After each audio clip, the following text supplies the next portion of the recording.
cried out, and my blush, don't even get me started with the mess. My mama slapping me back in the days, you don't need blush when you have my hand on your cheek.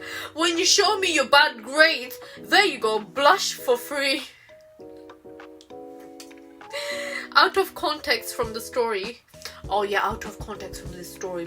After I've seen what Erica did with my blush and everything, I think that is why I didn't like how my blush was applied as well. So I didn't like blush for years until now I started my career with everything. Then I started to be like, okay, maybe I should put a bit of blush, because back then I'll be like, ew, who put blush on?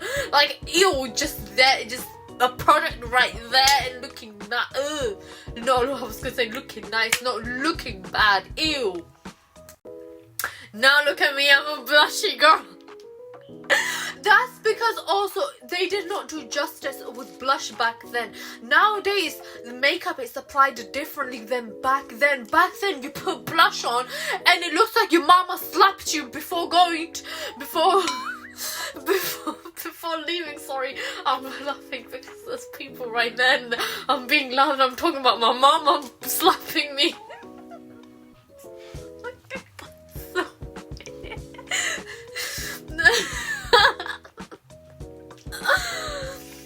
Basically, they look like as if their mama slapped them before going to school.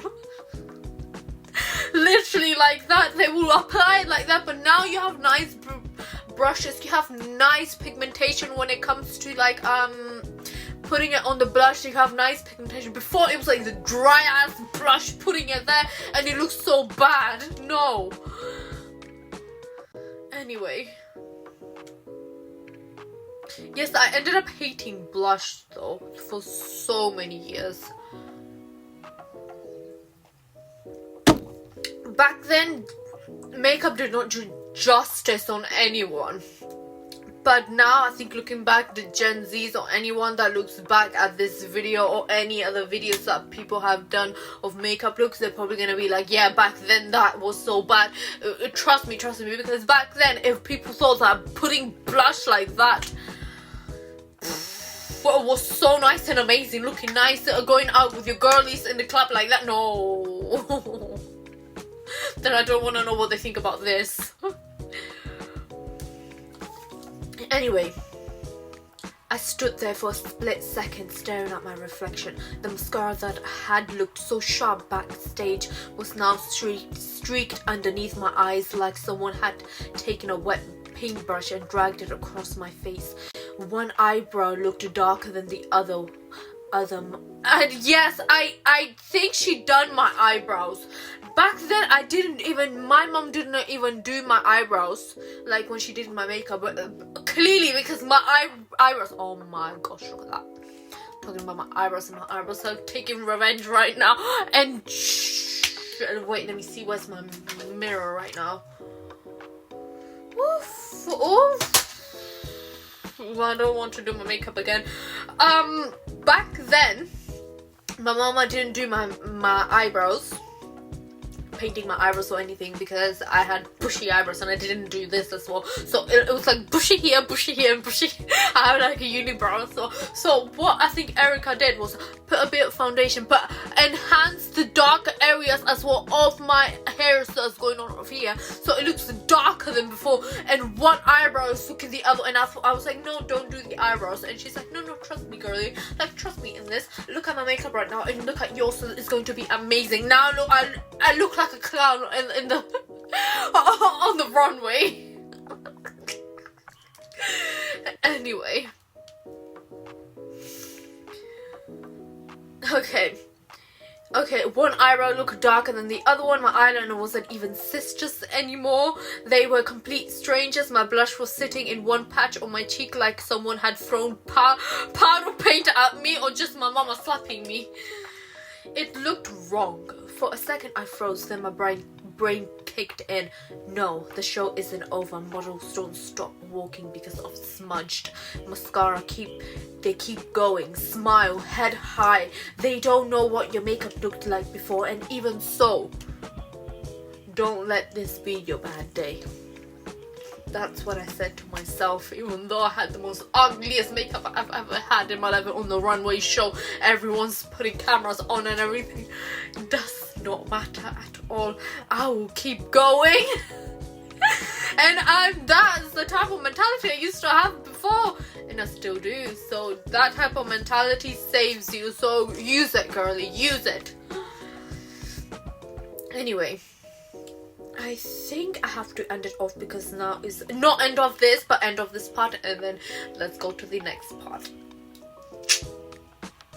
I'm going to get myself comfortable over here because I'm getting uncomfortable, and let's begin with the next part. So that's exactly what I did. I lifted my chin up, flipped my hair, and kept walking like nothing had happened. Looking back now, I honestly think half the audience was confused. Some people smiled politely, others whispered to each other, but in my head I convinced myself they were still admiring Cleopatra's dress. If someone wanted me to fall apart, they weren't getting it. I refused to cry. I refused to run backstage. I refused to give anyone the satisfaction seeing me embarrassed. But that's when things got even stranger. As I reached the end of the runway, Erica suddenly walked out from the backstage. At first I thought maybe she was coming to help me fix my makeup in front of everyone because she didn't get the reaction that she wanted. So she was probably like, oh, you know what, let me just now be the good guy. Nope. She walked straight towards me with the biggest fake smile I've ever seen. She's wrapped an arm around my shoulder like we were best friends, looked at my face for a second, and then loud enough for people to hear in a row as well to hear, she laughed and said, "Oh my god, your mascara's gone everywhere!" Then she reached towards my face with a tissue. Instead of gently fixing it, she rubbed it like this. Hard. Real hard. All she did was smear the black makeup even further across my cheek, so it looks like I've got, like, not with my eyebrow, but with my eyebrow as well, sorry, and with my mascara doing this, my blush mixed with the black thing going on. Looking so bad. The audience let out one of those awkward little laughs when nobody really knows what's happening. And me, I just stood there pissed but smiling. Pissed. I'm like, this bitch. That was in the back of my mind. Inside my head I was thinking, keep smiling. You're still Cleopatra. You're still in the show. Don't let this become the moment everyone remembers. Because I actually did a great, like a nice job, and I don't think anyone remembers of my bad makeup. Why? Because I still went out and I still did my walk like as if it was nothing. So people just thought of it as just like, oh, maybe like there was something going on backstage or something, or this is the makeup look. People think, people wonder, blah blah. It wasn't that bad as if I actually did a scene right then and be like, oh my god, my makeup in front of everyone. Then that would have been a bigger scene. So I just let it pass, and look at that. It gave me the advantage. It literally gave me the advantage. Okay, so I smiled for every single camera, even Brian's. If Erica had been hoping I'd burst into tears or storm off the runway, she was going to have to wait. Because I wasn't giving anyone that ending, and until this day that memory is something funny in my mind rather than a tragic event. And that, ladies and gentlemen, you call this tactic the switch. So I have out of context from everything, I'm just going to give you the context of what I just said about the switch. So I have talked about this before like long ago from my story times. The switch, so basically the switch is something that you have in your mind. When you feel like you're going down, when you feel like everything is like the world is falling apart, you have the power to lift yourself up at times, and at times maybe not. I'm not saying that this works 100% every time you're sad, no, because you need to feel your sadness. There's the times when you don't feel like feeling sad because you're too busy, or feeling sad in general. You're like, oh my god, not this again. let me tell you how to switch your emotions up. Just how do you say it? Just take control. Take control. You're the boss. You are the boss.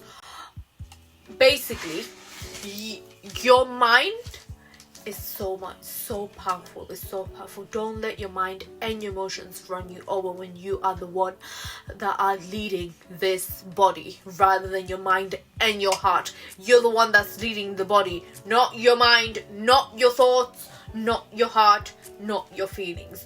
You can switch it up, girly or boy. You can switch it up.